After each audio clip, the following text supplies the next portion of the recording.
गुरुजी, शुक्राना गुरुजी। संध्या की तपस्या, उसके द्वारा भगवान शिव की स्तुति तथा उससे संतुष्ट हुए शिव का उसे अभीष्ट वर दे मेधा तिथि के यज्ञ में भेजना। ब्रह्मा जी कहते हैं, मेरे पुत्रों में श्रेष्ठ महाप्राज्ञ नारद तपस्या के नियम का उपदेश दे। जब वशिष्ठ जी अपने घर चले गए तब तब के उस विधान को समझकर संध्या मन ही मन बहुत प्रसन्न हुई। फिर तो वह सानंद मन से तपस्विनी के योग्य वेश बनाकर बृहल्लोहित सरोवर के तट पर ही तपस्या करने लगी। वशिष्ठ जी ने तपस्या के लिए जिस मंत्र को साधन बताया था, उसी से उत्तम भक्ति भाव के साथ वह भगवान शंकर की आराधना करने लगी। उसने भगवान शिव में अपने चित्त को लगा लिया और एकाग्र मन से वह बड़ी भारी तपस्या करने लगी। उस तपस्या में लगे हुए उसके 4 युग व्यतीत हो गए।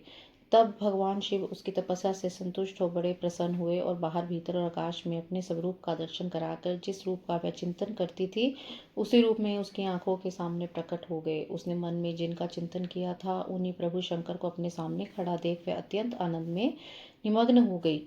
भगवान का मुख रविंद बड़ा प्रसन्न दिखाई देता था। उनके स्वरूप से शांति बरस रही थी। वह सहसा भयभीत हो सोचने लगी, क्या मैं भगवान हर से क्या कहूँ, किस तरह इनकी स्तुति करूँ। इसी चिंता में पड़कर उसने अपने दोनों नेत्र बंद कर लिए।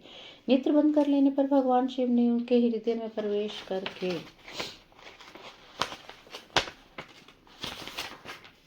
उसे दिव्य ज्ञान दिया, दिव्य वाणी और दिव्य दृष्टि प्रदान की। जब उसे दिव्य ज्ञान, दिव्य दृष्टि और दिव्य वाणी प्राप्त हो गई, तब वह कठिनाई से ज्ञात होने वाले जगदीश्वर शिव को प्रत्यक्ष देखकर उनकी स्तुति करने लगी।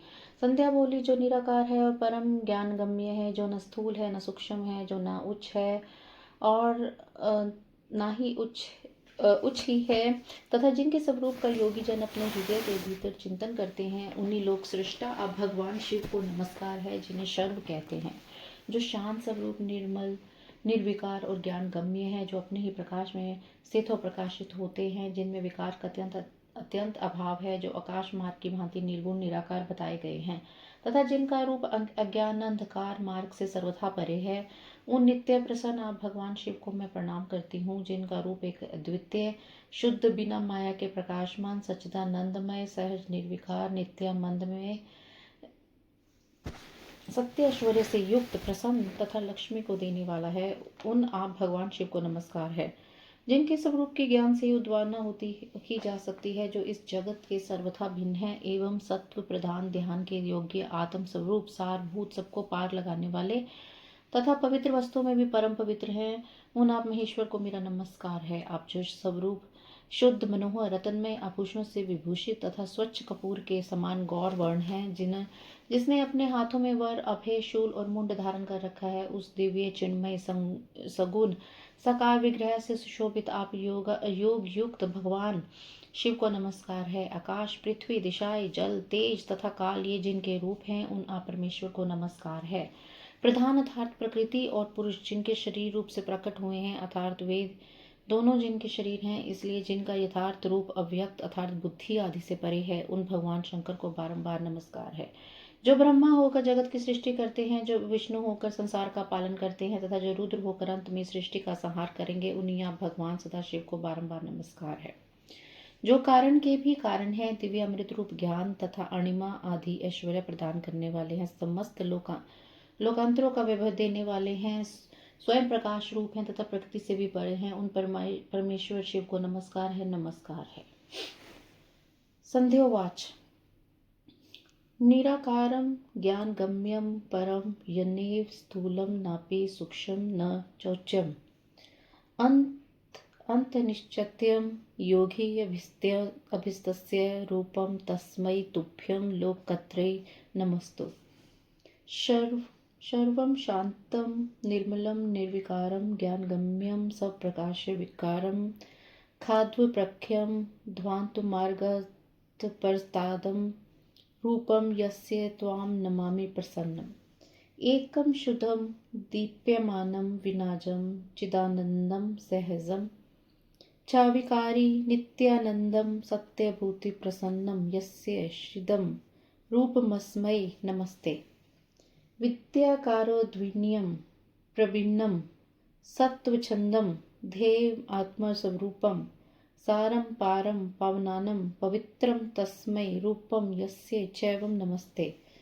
यत्त्वकारं शुद्धरूपं मनोज्ञं रत्नाकल्पं स्वच्छ कपूर गौरम इष्टाभिति शूलमुंडे दधानम हस्ते नर्मो योगयुक्ताय तुभ्यम गगनम भूर्दिश चैव सलीलम ज्योतिरेव च पुनः कालश रूपानी यस्य तुभ्यम नमस्तुते। यह जगत जिनसे भिन्न नहीं कहा जा सकता, जिनके चरणों से पृथ्वी तथा अन्य अंगों से संपूर्ण दिशाएं, सूर्य, चंद्रमा, कामदेव एवं अन्य देवता प्रकट हुए हैं और जिनकी नाभि से अंतरिक्ष का आविर्भाव हुआ है, उन यहाँ भगवान शंभु को मेरा नमस्कार है। प्रभु, आप ही सबसे उत्कृष्ट परमात्मा हैं, आप ही नाना प्रकार की विद्याएं हैं, आप ही हर अर्थात संहार करता है, आप ही सद ब्रह्मा तथा पर ब्रह्मा हैं, आप सदा विचार में तत्पर रहते हैं, जिनका न आदि है न मध्य है और न ही अंत है, जिनसे सारा जगत उत्पन्न हुआ है तथा जो मन और वाणी के विषय है नहीं है, उन महादेव जी की स्तुति मैं कैसे कर सकूंगी। ब्रह्मा आदि देवता तथा तपस्या के धनी मनुष्य भी जिनके रूपों का वर्णन नहीं कर सकते, उन परमेश्वर का वर्णन अथवा स्तवन मैं कैसे कर सकती हूँ। प्रभु, आप निर्गुण है, मैं मूढ़ स्त्री आपके गुणों को कैसे जान सकती हूँ। आपका रूप तो ऐसा है जिससे इंद्र सहित संपूर्ण देवता और असुर भी नहीं जानते हैं। महेश्वर, आपको नमस्कार है। तपोमय, आपको नमस्कार है। देवेश्वर शंभु, मुझ पर प्रसन्न हुई, आपको बारंबार मेरा नमस्कार है। ब्रह्मा जी कहते हैं, नारद संध्या का यह स्तुति पूर्वक वचन सुनकर उसके द्वारा भली भांति प्रशंसित हुए भक्त वत्सल परमेश्वर शंकर बहुत प्रसन्न हुए। उनका शरीर वल्कल और मृग चर्म से ढका हुआ था, मस्तक पर पवित्र जटाजूट शोभा पा रहा था। उस समय पाले के मारे हुए कमल के समान उसके कुमलाए हुए मुंह को देखकर भगवान हर दया से द्रवित हो उससे इस प्रकार बोले। महेश्वर ने कहा, भद्रे, मैं तुम्हारी इस उत्तम तपस्या से प्रसन्न हूँ। शुद्ध बुद्धि वाली देवी, तुम्हारे इस स्तवन से भी मुझे बहुत संतोष प्राप्त हुआ है। अतः इस समय अपनी इच्छा के अनुसार कोई वर मांगो। जिस वर से तुम्हें प्रयोजन हो तथा जो तुम्हारे मन में हो उसे मैं यहाँ अवश्य पूर्ण करूंगा। तुम्हारा कल्याण हो, मैं तुम्हारे व्रत नियम से बहुत प्रसन्न हूँ। प्रधान पुरुषो यस्य कायत्वेन विनिग्रतो तस्माद् व्यक्त रूपाय शंकराय नमो नमः। यो ब्रह्मा कुरुते सृष्टिम, यो विष्णु कुरुते स्थितिम, संहृष्यति यो रुद्रस्तमे तुभ्यं नमो नमः। नमो नमः कारण कारणाय, दिव्यामृत ज्ञान विभूतिदाय, समस्त लोकांतर्भूतदाय, प्रकाश रूपाय, परात्पराय, यस्य परम नो जगदुच्यते पदात् क्षितिदृशय, सूर्य इंदुमनोजय बहे मूर्खः नाभिस्त अंतरिक्षम, तस्मै तुभं शंभवे मे नमोस्तु। त्वं परः परमात्मा च त्वं विद्या विविधा हरः, सद्ब्रह्मा च परम ब्रह्मा विचारण परायणः, यस्य नार्तिने मध्यम च नान्तमस्तः जगतः, कथं स्तोष्यामि त देवं असगोचरम्। यस्य ब्रह्मादयो देवाः मुनीश्च तपोधनः न विप्रवन्ति रूपाणि वर्णिः, कथं स मे। स्त्रिया मयते की जय निर्घनस्य गुणे प्रभो नैव जनन्ति यद्य रूपं सेन्द्रा अपि सुरसरः। नमस्तुभ्यं महेशान, नमस्तुभ्यं तपोमहे, प्रसीद शंभो देवेश, भूयो भूयो नमस्तुते।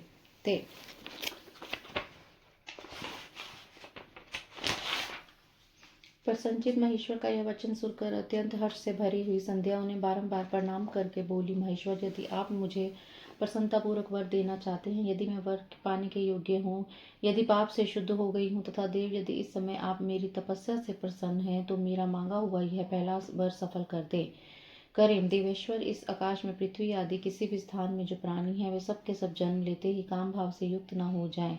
नाथ, मेरी सकाम दृष्टि कहीं ना पड़े। मेरे जो पति हों वे भी मेरे अत्यंत सुहृद हों। पति के अतिरिक्त जो भी पुरुष मुझे सकाम भाव से देखे उसके पुरुष तत्व का नाश हो जाए, वह तत्काल नपुंसक हो जाए। निष्पाप संध्या का यह वचन सुनकर प्रसन्न हुए भक्त वत्सल भगवान शंकर ने कहा, देवी संध्या, सुनो भद्रे, तुमने जो जो वर मांगा है वह सब तुम्हारी तपस्या से संतुष्ट होकर मैंने दे दिया। प्राणियों के जीवन में मुख्यतः 4 अवस्थाएं होती हैं। पहली शैशवावस्था, दूसरी कुमारावस्था, तीसरी यौवनावस्था और चौथी वृद्धावस्था। तीसरी अवस्था प्राप्त होने पर देहधारी जीव काम भाव से युक्त होंगे। कहीं कहीं दूसरी अवस्था के अंतिम भाग में ही प्राणी सकाम हो जाएंगे। तुम्हारी तपस्या के प्रभाव से मैंने जगत में सकाम भाव के उदय की यह मर्यादा स्थापित कर दी है, जिससे देहधारी जीव जन्म लेते ही कामासक्त न हो जाए।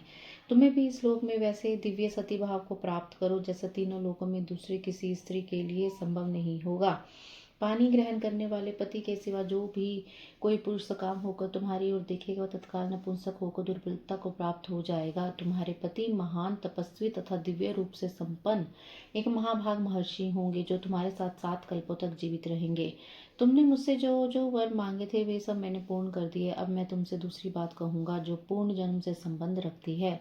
तुमने पहले से ही यह प्रतिज्ञा कर रखी है कि मैं अग्नि में अपने शरीर को त्याग दूंगी। उस प्रतिज्ञा को सफल करने के लिए मैं तुम्हें एक उपाय बताता हूँ, उसे निस्संदेह करो। मुनिवर, मेधा तिथि का एक यज्ञ चल रहा है जो 12 वर्षों तक चालू रहने वाला है। उसमें अग्नि पूर्णतया प्रज्वलित है। तुम बिना विलंब किए उस अग्नि में अपने शरीर का उत्सर्ग कर दो। इसी पर्वत की उपत्यका में चंद्रभागा नदी के तट पर तापसाश्रम में मुनिवर मेधा तिथि महायज्ञ का अनुष्ठान करते हैं। तुम स्वच्छंदता पूर्वक वहां जाओ। मुनि तुम्हें वहां देख नहीं सकेंगे। मेरी कृपा से तुम मुनि की अग्नि से प्रकट हुई पुत्री होगी। तुम्हारे मन में जिस किसी स्वामी को प्राप्त करने की इच्छा हो उसे हृदय में धारण कर उसी का चिंतन करते हुए तुम अपने शरीर को उस यज्ञ की अग्नि में होम कर दो। संध्या, जब तुम इस पर्वत पर 4 युगों तक के लिए कठोर तपस्या कर रही थी, उन्हीं दिनों उस चतुर्युगी का सत्य युग बीत जाने पर त्रेता के प्रथम भाग में प्रजापति दक्ष के बहुत सी कन्याएं हुई। उन्होंने अपनी उन सुशील कन्याओं का यथा योग्य वरों के साथ विवाह कर दिया। उनमें से 27 कन्याओं का विवाह उन्होंने चंद्रमा के साथ कर दिया अर्थात किया। चंद्रमा अन्य सभी पत्नियों को छोड़कर केवल रोहिणी से प्रेम करने लगे। इसी कारण क्रोध से भरे हुए दक्ष ने जब चंद्रमा को शाप दे दिया तब समस्त देवता तुम्हारे पास आए। परंतु संध्या, तुम्हारा मन तो मुझ में लगा हुआ था, अतः तुमने ब्रह्मा जी के साथ आए हुए देवताओं पर दृष्टिपात ही नहीं किया। तब ब्रह्मा जी ने आकाश की ओर देखकर और चंद्रमा उन्हें अपने स्वरूप को प्राप्त करे यह उद्देश्य मन में रखकर उन्हें शाप से छुड़ाने के लिए एक नदी की सृष्टि की जो चंद्र या चंद्रभागा नदी के नाम से विख्यात हुई। चंद्रभागा के काल में ही महर्षि मेधातिथि यहाँ उपस्थित हुए थे। तपस्या के द्वारा उनकी समानता करने वाला न तो कोई हुआ है, न ही होगा। उन महर्षि ने महान विधि विधान के साथ दीर्घ काल तक चलने वाले ज्योतिष्ठ होम नामक यज्ञ का आरंभ किया। उसमें अग्निदेव पूर्ण रूप से प्रज्वलित हो रहे हैं।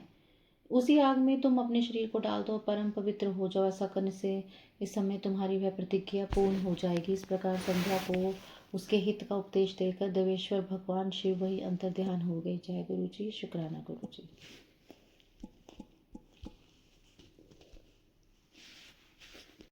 गुरु जी, शुक्राना गुरु जी। संध्या की आत्माहुति उसका अरुंधति के रूप में अवतीर्ण होकर मुनिवर वशिष्ठ के साथ विवाह करना, ब्रह्मा जी का रुद्र के विवाह के लिए प्रयत्न और चिंता तथा भगवान विष्णु का उन्हें शिवा की आराधना के लिए उपदेश देकर चिंता मुक्त करना।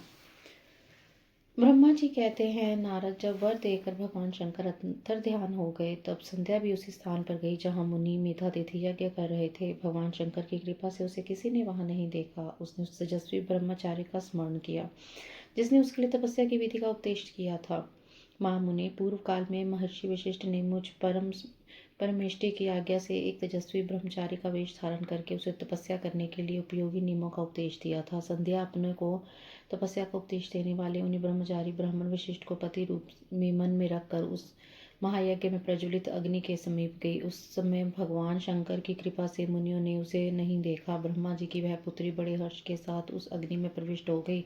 उसका पुरुडोष में शरीर तत्काल दग्ध हो गया। उस पुरुडोष की अलिक्षित गंध सब और फैल गई। अग्नि ने भगवान शंकर की आज्ञा से उसके स्वर्ण जैसे शरीर को जलाकर शुद्ध करके पुनः सूर्यमंडल में पहुंचा दिया। तब सूर्य ने पितरों और देवताओं की तृप्ति के लिए उसे 2 भागों में विभक्त करके अपने रथ में स्थापित किया। मुनीश्वर, उसके शरीर का ऊपरी भाग प्रातः संध्या हुआ जो दिन और रात के बीच में पड़ने वाली आधी संध्या है, तथा उसके शरीर का शेष भाग साय संध्या हुआ जो दिन और रात के मध्य होने वाली अंतिम संध्या है। साय संध्या सदा ही पितरों को प्रसन्नता प्रदान करने वाली होती है। सूर्योदय से पहले जब अरुणोदय हो, प्राची के क्षितिज में लाली छा जाए, तब प्रातः संध्या प्रकट होती है जो देवताओं को प्रसन्न करने वाली है। जब लाल कमल के समान सूर्य अस्त हो जाते हैं, उसी समय सदा साय संध्या का उदय होता है जो पितरों को आनंद प्रदान करने वाली है। परम दयालु भगवान शिव ने उसके मन सहित प्राणों को दिव्य शरीर से युक्त देहधारी बना दिया। जब मुनि के यज्ञ की समाप्ति का अवसर आया तब वह अग्नि की ज्वाला में महर्षि मेधातिथि को तपाए हुए स्वर्ण की सी कांति वाली पुत्री के रूप में प्राप्त हुई। मुनि ने बड़े आमोद के साथ उस समय उस पुत्री को ग्रहण किया। उन्होंने यज्ञ के लिए उसे नहलाकर अपनी गोद में बिठा लिया। शिष्यों से घिरे हुए महामुनि मेधातिथि को वहां बड़ा आनंद प्राप्त हुआ। उन्होंने उसका नाम अरुंधति रखा। वह किसी भी कारण से धर्म का विरोध नहीं करती थी। अतः उसी गुण के कारण उसने स्वयं वह त्रिभुवन विख्यात नाम प्राप्त किया था। दिवर्षी यज्ञ को समाप्त करके कृतकृत्य हो वे मुनि पुत्री की प्राप्ति होने से वह बहुत प्रसन्न थे और अपने शिष्यों के साथ आश्रम में रहकर सदा उसी का लालन पालन करते थे। देवी अरुंधति चंद्रभागा नदी के तट पर ताप सारण्य के भीतर मुनीश्वर मेधातिथि के उस आश्रम में धीरे धीरे बड़ी होने लगी। जब वह विवाह के योग्य हो गई तब मैंने विष्णु तथा महेश्वर ने मिलकर मुझ ब्रह्मा के पुत्र वशिष्ठ के साथ उसका विवाह करा दिया। ब्रह्मा विष्णु तथा महेश के हाथों से निकले हुए जल से शिप्रा आदि 7 परम पवित्र नदियां उत्पन्न हुई। मुने मेधातिथि की पुत्री महासाध्वी अरुंधति समस्त पतिव्रताओं में श्रेष्ठ थी। वह महर्षि वशिष्ठ को पति रूप में पाकर उनके साथ बड़ी शोभा पाने लगी। उससे शक्ति आदि शुभ एवं श्रेष्ठ पुत्र उत्पन्न हुए। मुनिश्रेष्ठ वह प्रीतम पति वशिष्ठ को पाकर विशेष शोभा पाने लगी। मुनि शिरोमणि, इस प्रकार मैंने तुम्हारे समक्ष संध्या के पवित्र चरित्र का वर्णन किया है, जो समस्त कामनाओं के फलों को देने वाला परम पावन और दिव्य है। जो स्त्री या शुभ व्रत का आचरण करने वाला पुरुष इस प्रसंग को सुनता है वह संपूर्ण कामनाओं को प्राप्त कर लेता है। इसमें अन्यथा विचार करने की आवश्यकता नहीं है। प्रजापति ब्रह्मा जी की यह बात सुनकर नारद जी का मन प्रसन्न हो गया और वे इस प्रकार बोले। नारद जी ने कहा, ब्राह्मण, आपने अरुंधति की तथा पूर्व जन्म में उसकी स्वरूप तथा संध्या की बड़ी उत्तम दिव्य कथा सुनाई है, जो शिव भक्ति वृद्धि करने वाली है। धर्मज्ञ, अब आप भगवान शिव के उस परम पवित्र चरित्र का वर्णन कीजिए, जो दूसरों के पापों का नाश करने वाला उत्तम एवं मंगलदायक है। जब कामदेव रति से विवाह करके हर्षपूर्वक चला गया, दक्ष आदि अन्य मुनि भी जब अपने अपने स्थानों को पधारे और जब संध्या तपस्या करने के लिए चली गई, उसके बाद वहां क्या हुआ? ब्रह्मा जी ने कहा, विप्रवर नारद, तुम धन्य हो, भगवान शिव के सेवक हो, अतः शिव की लीला से युक्त जो उनका शुभ चरित्र है उसे भक्ति पूर्वक सुनो। तात पूर्व काल में एक बार जब मैं मोह में पड़ गया और भगवान शंकर ने मेरा उपहास किया, तब मुझे बहुत क्षोभ हुआ था। वस्तुतः शिव की माया ने मुझे मोह लिया था, इसलिए मैं भगवान शिव की प्रतीक्षा करने लगा। किस प्रकार सो बताता हूँ, सुनो। मैं उस स्थान पर गया जहाँ दक्ष राजमुनि उपस्थित थे, वहीं रति के साथ कामदेव भी था। नारद, उस समय मैंने बड़ी प्रसन्नता के साथ दक्ष तथा दूसरे पुत्रों को संबोधित करके वार्तालाप आरंभ किया। उस वार्तालाप के समय मैं शिव की माया से पूर्णतः मोहित था। अतः मैंने कहा, पुत्रों, तुम्हें ऐसा प्रयत्न करना चाहिए जिससे महादेव जी किसी कमनीय कांति वाली स्त्री का पानी ग्रहण करे। इसके बाद मैंने भगवान शिव को मोहित करने का भार रति सहित कामदेव को सौंपा। कामदेव ने मेरी आज्ञा मानकर कहा, प्रभु, सुंदर स्त्री ही मेरा अस्त्र है, अतः शिव जी को मोहित करने के लिए किसी नारी की सृष्टि कीजिए। यह सुनकर मैं चिंता में पड़ गया और लंबी सांस खींचने लगा। मेरी उस निश्वास से राशि राशि पुष्पों से विभूषित वसंत का प्रादुर्भाव हुआ। वसंत और मल्यानिल ये दोनों मदन के सहायक हुए। इनके साथ जाकर कामदेव ने वामदेव को मोहने की बारंबार चेष्टा की, परंतु उसे सफलता नहीं मिली। जब वह निराश होकर लौट आया तब उसकी बात सुनकर मुझे बड़ा दुख हुआ। उस समय मेरे मुख से जो निश्वास वायु चली, उससे मारगणों की उत्पत्ति हुई। उन्हें मदन की सहायता के लिए आदेश देकर मैंने पुनः उन सबको शिव जी के पास भेजा, परंतु महान प्रयत्न करने पर भी वे भगवान शिव को मोह में न डाल सके। काम सब परिवार लौट आया और मुझे प्रणाम करके अपने स्थान को चला गया। उसके चले जाने पर मैं मन ही मन सोचने लगा कि निर्विकार तथा मन को वश में रखने वाला योगपरायण भगवान शंकर किसी स्त्री को अपनी सहधर्मिणी बनाना कैसे स्वीकार करेंगे। यही सोचते सोचते मैंने भक्ति भाव से उन भगवान श्री हरि का स्मरण किया, जो साक्षात शिव स्वरूप तथा मेरे शरीर के जन्मदाता है। मैंने दीन वचनों से युक्त शुभ स्तोत्रों द्वारा उनकी स्तुति की। उस स्तुति को सुनकर भगवान शीघ्र ही मेरे सामने प्रकट हो गए। उनके 4 भुजाएं शोभा पाती थी, नेत्र प्रफुल्ल कमल के समान सुंदर थे। उन्होंने हाथों में शंख, चक्र, गदा और पद्य ले रखे थे। उनके श्याम शरीर पर पीताम्बर की बड़ी शोभा हो रही थी। वे भगवान श्री हरि भक्त प्रिय हैं। अपने भक्त उन्हें बहुत प्यारे हैं। सबके उत्तम शरणदाता उन श्री हरि को उस रूप में देखकर मेरे नेत्रों से प्रेमाश्रु की धारा बह चली और मैं गदगद कंठ से बारंबार उनकी स्तुति करने लगा। मैंने उस स्तोत्र को सुनकर अपने भक्तों के दुख दूर करने वाले भगवान विष्णु बहुत प्रसन्न हुए और शरण में आए हुए मुझ ब्रह्मा से बोले, महाप्राज्ञ विधाता लोक सृष्टा ब्राह्मण, तुम धन्य हो। बताओ, तुमने किस लिए आज मेरा स्मरण किया है और किस निमित्त से यह स्तुति की जा रही है? तुम पर कौन सा महान दुख आ पड़ा है, उसे मेरे सामने इस समय कहो। मैं वह सारा दुख मिटा दूंगा। इस विषय में कोई संदेह या अन्यथा विचार नहीं करना चाहिए। तब ब्रह्मा जी ने सारा प्रसंग सुनवाकर कहा, केशव, यदि भगवान शिव किसी तरह पत्नी को ग्रहण कर ले और मैं सुखी हो जाऊंगा। मेरे अंतःकरण का सारा दुख दूर हो जाएगा। इसी के लिए मैं आपकी शरण में आया हूँ। मेरी यह बात सुनकर भगवान मधुसूदन हंस पड़े और मुझ लोक सृष्टा ब्रह्मा का हर्ष बढ़ाते हुए मुझसे शीघ्र ही यूं बोले, विधाता है, तुम मेरे वचन सुनो। यह तुम्हारे भ्रम का निवारण करने वाला है। मेरा वचन ही वेद शास्त्र आदि का वास्तविक सिद्धांत है। शिव ही सबके कर्ता भरता अर्थात पालक और हर्ता अर्थात संहारक हैं। वे ही प्रातपर हैं। पर ब्रह्मा परेश निर्गुण नित्य अनिदृश्य निर्विकार अद्वितीय अच्युत अनंत सबका अंत करने वाले स्वामी और सर्वव्यापी परमात्मा एवं परमेश्वर है। सृष्टि पालन और संहार के कर्ता, तीन गुणों को आश्रय देने वाले व्यापक ब्रह्मा विष्णु और महेश नाम से प्रसिद्ध रजोगुण सत्वगुण तथा तमोगुण से परे माया से ही भेद युक्त प्रतीत होने वाले निर्ही माया रहित माया के स्वामी या प्रेरक चतुर सगुण स्वतंत्र आत्मा नंद स्वरूप निर्विकल्प आत्माराम निद्वंद भक्त परवश सुंदर विग्रह से शोभित हुए योगी नित्य योग परायण योग मार्गदर्शक गर्वहारी लोकेश्वर और सदा दीन वत्सल हैं। तुम उनकी शरण में जाओ। सर्वात्मना शंभु का भजन करो। इससे संतुष्ट होकर वे तुम्हारा कल्याण करेंगे। ब्राह्मण, यदि तुम्हारे मन में यह विचार हो कि शंकर पत्नी का पानी ग्रहण करे तो शिवा को प्रसन्न करने के उद्देश्य से शिव का स्मरण करते हुए उत्तम तपस्या करो। अपने उस मनोरथ को हृदय में रखते हुए देवी शिवा का ध्यान करो। वे देवेश्वरी यदि प्रसन्न हो जाए तो सारा कार्य सिद्ध कर देगी। यदि शिवा सगुण रूप से अवतार ग्रहण करके लोक में किसी की भी पुत्री हो, मानव शरीर ग्रहण करे तो वे निश्चय ही महादेव जी की पत्नी हो सकती है। ब्राह्मण, तुम दक्ष को ये आज्ञा दो, वे भगवान शिव के लिए पत्नी का उत्पादन करने के निमित्त स्वतः भक्ति भाव से प्रयत्न पूर्वक तपस्या करें। तात शिवा और शिव दोनों को भक्ति के अधीन जानना चाहिए। वे निर्गुण पर ब्रह्मा स्वरूप होते हुए भी स्वेच्छा से सगुण हो जाते हैं। विधेय भगवान शिव की इच्छा से प्रकट हुए हम दोनों ने जब उनसे प्रार्थना की थी, तब पूर्व काल में भगवान शंकर ने जो बात कही थी उसे याद करो।